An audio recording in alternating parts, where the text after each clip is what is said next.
Good afternoon, everybody. Yamakara, Ngati Yui Terikara. Hello, how are you? And my name's Terry, and welcome to our very first episode of Men Yarning Talkabouts. I'm here with Aunty Donna today, and we're going to be discussing a few topics. Aunty Donna is a accomplished artist, a counsellor, a cultural advisor, all-round good person and friend. And so we're going to be discussing a few topics. Our plan is to do a series of topics around men's health and well-being, issues, challenges, and hopefully give some good hints and tips on how we can address those issues. So, Aunty Donna. Who's Aunty Donna? Hi. Thanks for that, Terry. Quite the introduction there. Yeah, so as you mentioned, I'm an artist. I've exhibited internationally. I do Aboriginal art therapy. I'm a counsellor and educator. And in my 35 years of experience being a counsellor, I've actually done a lot of work with men and couples counselling. So when you invited me to come along, I thought it'd be really good to start from an Indigenous perspective, talking about the roles that men, women and children have within the family and within their tribal group. And then from there, we'll make a comparison to how things are today for people and why talking to someone is beneficial. I think there's a huge difference between Aboriginal culture and today's society. We tend to becoming very disconnected and separated, I feel, in today's society, where Aboriginal culture, as we know, is very close-knit, very family orientated, and very community orientated. And I think that's where we need to get back to, I think, in our society. Absolutely. Yeah, so I'm talking about a traditional lifestyle before colonisation, where everyone lived in tribal groups. As you know, we had over 250 different language groups, which were countries, hence welcome to country. And within those language groups, we had over 700 tribal groups, all with their own traditions and boundaries of their country, all the nuances of their own society, traditions and beliefs as well. But the common theme that ran through all of those tribal groups is that everybody had a place and everybody had a responsibility, and that contributed to the well-being of the community. Makes sense? So you had your hunters, men that would go off hunting, you had people that made the tools, you had people that maintained the security of each community, and women had their roles, not just gatherers, but also maintaining the villages. And we weren't, as much as we were semi-nomadic, we also had buildings. In fact, there's still relics of stone cottages and things like that. And they also, did the weaving and made sure that they had the tools necessary, so both men and women. Everybody had a role and everyone was comfortable within that and had a purpose. And everyone had a lot of pride and self-worth within that. But there were also opportunities for lots of yarning and talking over anything that was worrying you. So obviously when men went off hunting or whatever, it was a great opportunity to have a talk about things. There was no anxiety around not trusting people because they lived so closely. Everyone knew what was going on. Yeah. Not like today's society where we're all sort of boxed in our own little dwellings and we're all very insular, and then within the workplace there's not much trust there. And then with women in a traditional lifestyle, they sat around weaving or collecting the food and then cooking it and that sort of stuff, which gave them an opportunity to talk about things. And from that, children actually had very strong role models and were able to learn at an early age. So the boys learnt about the fishing and the hunting and all that, imitating the men, and the men of course nurtured that and trained them up. And the same thing for girls as well. An ideal lifestyle where everyone had a functioning role, lots of responsibility, lots of self-worth, as I mentioned, and it was everybody's It was a collective view where everybody's well-being was really important. And if somebody's well-being was suffering, there was lots of support to nurture that and get them, back feeling good. So how do you compare? Because obviously you've been doing counselling. Been doing counselling for how long now? 35 years. So 35 years of counselling. You've seen a lot of stuff happening, a lot of trauma, a lot of stuff being brought up. Mm-hmm. So how do you see a big comparison? What do you see? I guess the losses of today's society versus previous societies or Indigenous society in the old days. Okay, so previously we lived with a collective focus. Now it's very individual, which leaves people isolated. Yep. And a big thing is trust. You don't know who to talk to, you don't know who you can trust. It's really difficult, particularly for guys, to open up. Yep. There's so much pressure to be manly and to get on with it. And we even have silly expressions like man up. That's... Yeah, harden up, take a teaspoon of concrete and harden up. Is a big one. Everyone laughs at it, but it's said all of the time. Absolutely, and it's incredibly demeaning and limiting for a bloke as well. Yeah. And then on top of that, from childhood, they're told the boys don't cry. And I was one of those. Yeah, of course you cry. You have feelings. If you have feelings, you are susceptible to all of that negative influence. Yeah. And then when you bottle it up, what happens when you need to let off steam? Yep. And that's why we have such high suicidal rates for guys. They outnumber the women. Yep. Well, I think the last figures I saw was something like total suicides a day was something like about 9 a day, and out of that 9 a day, 7 of those are men. So it's a huge number. Absolutely.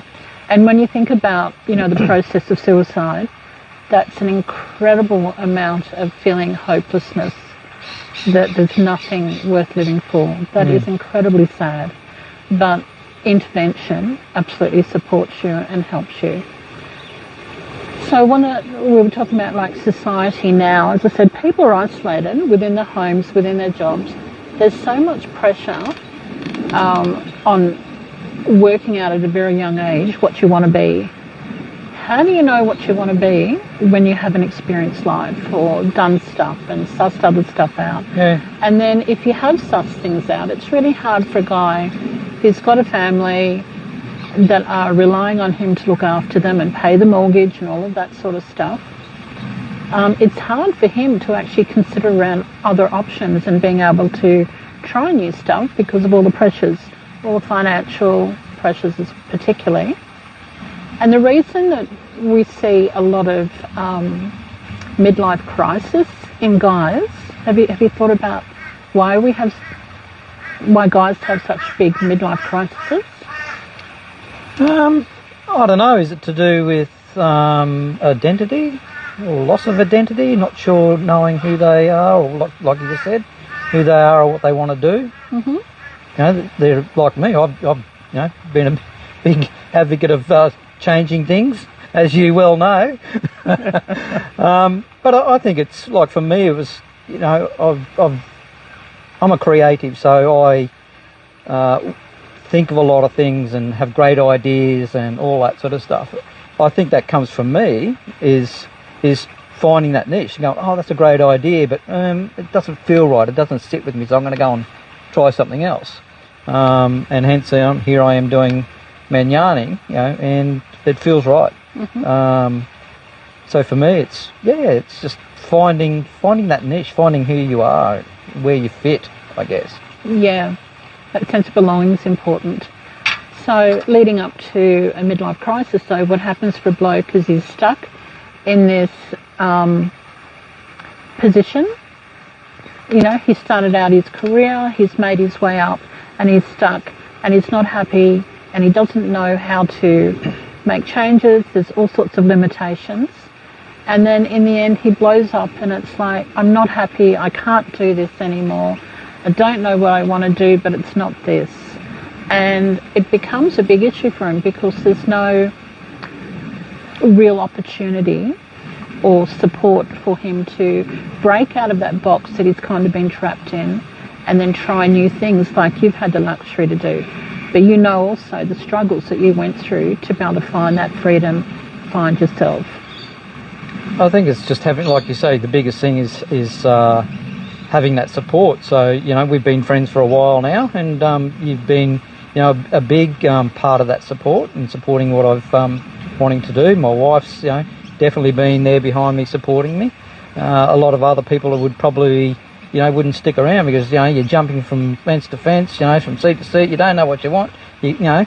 But saying that, you know, I also had the inner drive and being conscious about what I wanted to do and making the necessary sacrifices, I guess, if you want to call them sacrifices, and just the drive to want to do it.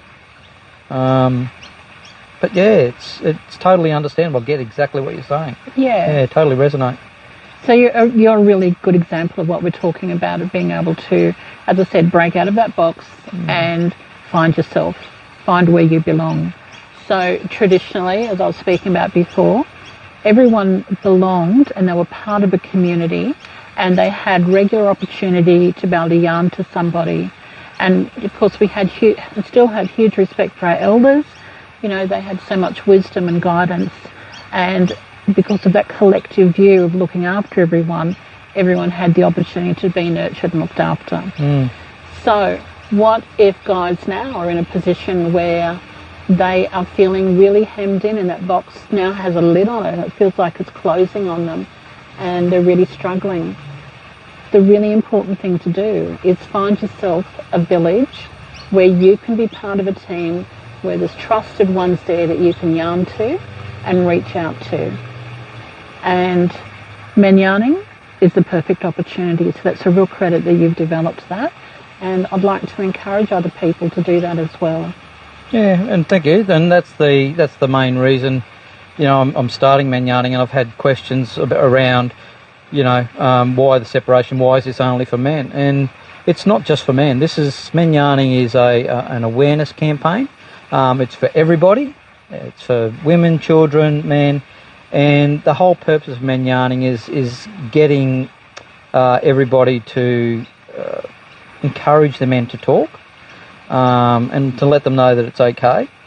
Also, you know, my understanding is, you know, with Aboriginal culture and non-Indigenous culture or Aboriginal culture, we had men's business and women's business. So, you know, some things are just talked about with men, and some men just want to talk with other men. They don't necessarily feel comfortable for whatever that reason is talking to women.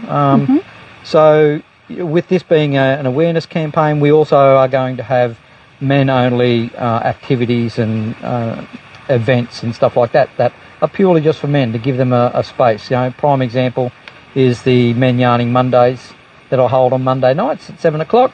That's a virtual room hosted in Messenger, where men can come along, have a talk, chat, chew the fat about whatever it is. It doesn't necessarily need to be, you know, an issue. It can be just a place for that person to vent if they feel like they want to vent. That's awesome. If they just want to listen, they just sit there and listen. So, yeah, it's great to have you on board. And, you know, I definitely want to speak more to you about what you're doing. I'm really, really interested in your art therapy. I think that would be something that I'd like to explore with a men's group, and getting some men to come along and doing some art therapy. I have done it, and it's amazing. This lady's very, very talented at what she does. So, you know, you've heard of tarot readers and all that sort of stuff. This lady can look at a painting and tell you exactly what's happened in your past with your traumas and everything. It's amazing. So it's something I definitely want to explore. So we're just about getting rained on at the moment, so we might leave the rest for today, Aunty. So thank you very much for your time. Thank you, Terry. And I'd like to just sign off by saying, let's talk, chat, chew the fat, and Yada Witcher, be well.